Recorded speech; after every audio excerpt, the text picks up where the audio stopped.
कुदरत ने, भगवान ने हमें जो भी दिया है, बहुत ज़रूरी है हम उसके लिए ग्रैटिट्यूड दिखाएं। अगर हम ग्रैटिट्यूड दिखाते हैं तो हमें कुदरत और बख्शती है और देती है।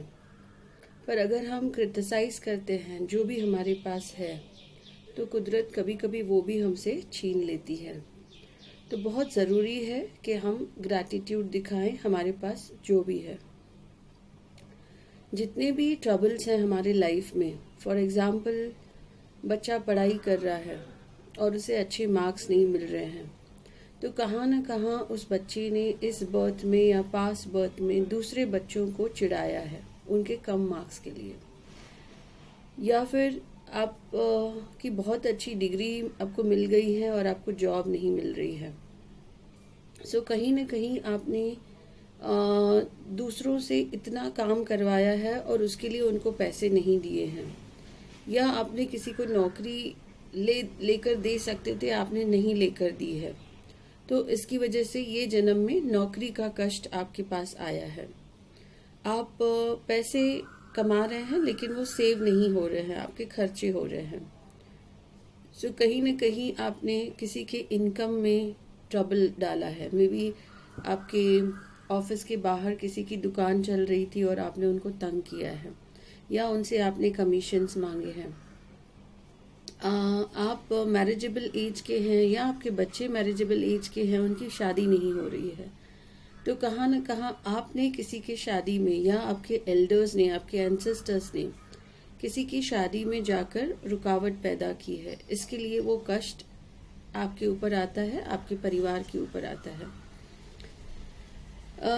बच्चे नहीं हो रहे हैं, शादी हो गई है, कई बरस हो गए हैं और बच्चे नहीं हो रहे हैं, तो शिवजी भी पार्वती जी को बताते हैं कि मैं उनको वो नक्षत्र देता हूँ जब वो बॉर्न होते हैं, और उस नक्षत्र से पता चलता है कि कौन सा कर्म इन्होंने किया है, इसलिए उसे बच्चे नहीं हो रहे हैं या इसलिए उन्हें कष्ट हो रहा है, अलग अलग प्रकार का कष्ट हो रहा है।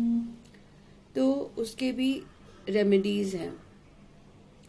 अगर पास्ट बर्थ में आपने किसी जानवर के बच्चे को मारा है तो ये जन्म में आपको बच्चा होने में प्रॉब्लम होता है या आपको बच्चों का सुख नहीं मिलता है, आपको हेल्थ इश्यूज आ रहे हैं, तो मे भी पास्ट बर्थ में या ये जन्म में आपने कुछ ऐसे कर्म किए हैं जहाँ पर रोगी को कष्ट हुआ है, आपने उसके घर उसका हटा दिया है और वो बीमार था।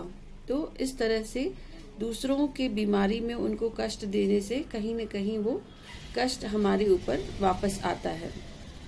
आप बहुत आध्यात्मिक प्रैक्टिस कर रहे हैं लेकिन आपको वो लक्ष्य नहीं हासिल हो रहा है, आपको एनलाइटमेंट नहीं मिल रहा है, आपको एक शांति नहीं मिल रही है, सुकून नहीं मिल रहा है, आपको लग नहीं रहा है कि स्पिरिचुअल ग्रोथ आपकी हो रही है, तो ऐसे में आपने कहाँ न कहाँ किसी को आपके स्पिरिचुअल पावर से मिसगाइड किया है। If not in this birth, may be last birth, आपने किसी स्पिरिचुअल गुरु को हर्ट किया है, आपने किसी स्पिरिचुअल गुरु की बुराई की है। तो इस तरह से इस अलग अलग प्रकार के पाप हम करते हैं और उसका भुगतान हमको ये जन्म में करना पड़ता है। नेचर हमें बहुत से मौके देती है अपनी गलतियों को सुधारने के।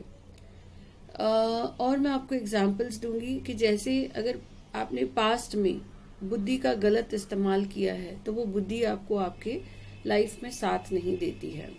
आपने खाना किसी को नहीं खिलाया है तो ये जन्म में आपको खाने की बहुत तकलीफ होती है, आपको आपका मनपसंद खाना नहीं मिलता है खाने के लिए। आपने किसी को विद्या नहीं दी है, किसी को पढ़ाया नहीं है, तो ये जन्म में आपको बहुत एजुकेशन की तकलीफ होती है। आपको या तो पैसे नहीं होते हैं एजुकेशन के लिए, या तो वो माहौल नहीं मिलता है पढ़ाई करने का, या आपके फेवरेट कॉलेज स्कूल में आपको एडमिशन नहीं मिलता है। आपने किसी की बेइज्जती की है तो ये जन्म में आपको भी बेइज्जती सहन करनी पड़ती है। आपने लास्ट बर्थ में किसी को कोर्ट केसेस में परेशान किया है, ये बर्थ में वो आपको कोर्ट केसेस के लिए परेशान करेंगे। आपका घर नहीं बन रहा है, आपने पास्ट बर्थ में या ये बर्थ में किसी का घर बिगाड़ा है, किसी का घर तोड़ा है, तो ये बर्थ में आपको वो कष्ट सहना पड़ता है। इसके बहुत सिंपल से रेमेडीज हैं। आपको किसी को कुछ देना नहीं होता है, ना ही पैसे खर्च करने होते हैं, ना ही आपको चैरिटी करनी होती है, ना आपको मंत्र चैंटिंग करना होता है। इसके सिंपल रेमेडीज मैं आपको बताऊंगी राशि वाइज। आपकी जो भी राशि है, आपको सिर्फ उस सेक्टर में उस पर्सन से आपको बहुत ही इमोशनल सपोर्ट देना है। तो आप अभी जानेंगे हम राशि वाइज आपको कहाँ आपको इमोशनल सपोर्ट करना है, ताकि आपके प्रॉब्लम्स लाइफ के जो हैं वो कम हो जाए। एग्जाम्पल मैं आपको दूंगी, जैसे राजा दशरथ, सब कुछ था उनके पास, फिर भी उनको बेटे से सुख नहीं मिला और बेटे की जुदाई उनको सहन करनी पड़ी। क्या रीजन था? रीजन ये था कि उन्होंने श्रावण के माता पिता को दुखी किया था, श्रावण को मार डाला था और माता पिता ने उनको श्राप दे दिया था कि तुम भी पुत्र के विछोड़े में मरोगे। तो सब कुछ होते हुए भी, राजा होते हुए भी उन्हें दुख सहना पड़ा था। क्यों? क्योंकि कहीं न कहीं पास्ट में उन्होंने नेगेटिव कर्मास किए थे। अब राम भगवान ने तो कुछ नेगेटिव कर्म नहीं किए थे, पर क्योंकि पिताजी ने किए थे, इसीलिए राम जी को भी सहना पड़ा। उन्हें भी महल छोड़कर, अपनी राजगद्दी छोड़कर उन्हें वनवास में जाना पड़ा। तो इस तरह से अगर आपने कुछ नेगेटिव कर्मास किए हैं, आपके बड़ों ने कुछ नेगेटिव कर्मास किए, आपके एंसेस्टर्स ने कुछ नेगेटिव कर्मास किए हैं, तो उसका भुगतान कहीं न कहीं हमें करना पड़ता है। और हमारी लाइफ में कहाँ न कहाँ education, career, finance, relationship, child, health, spiritual growth, वहाँ पर हमें प्रॉब्लम्स आते हैं।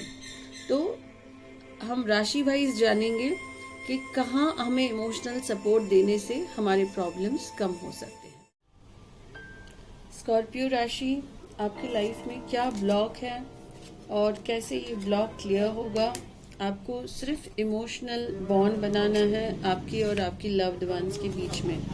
सो टैरो यहाँ पर हमें गाइड करने वाला है कि कहाँ पर आपको इमोशनल बॉन्डिंग बनाना है ताकि आपका लाइफ आगे बढ़े।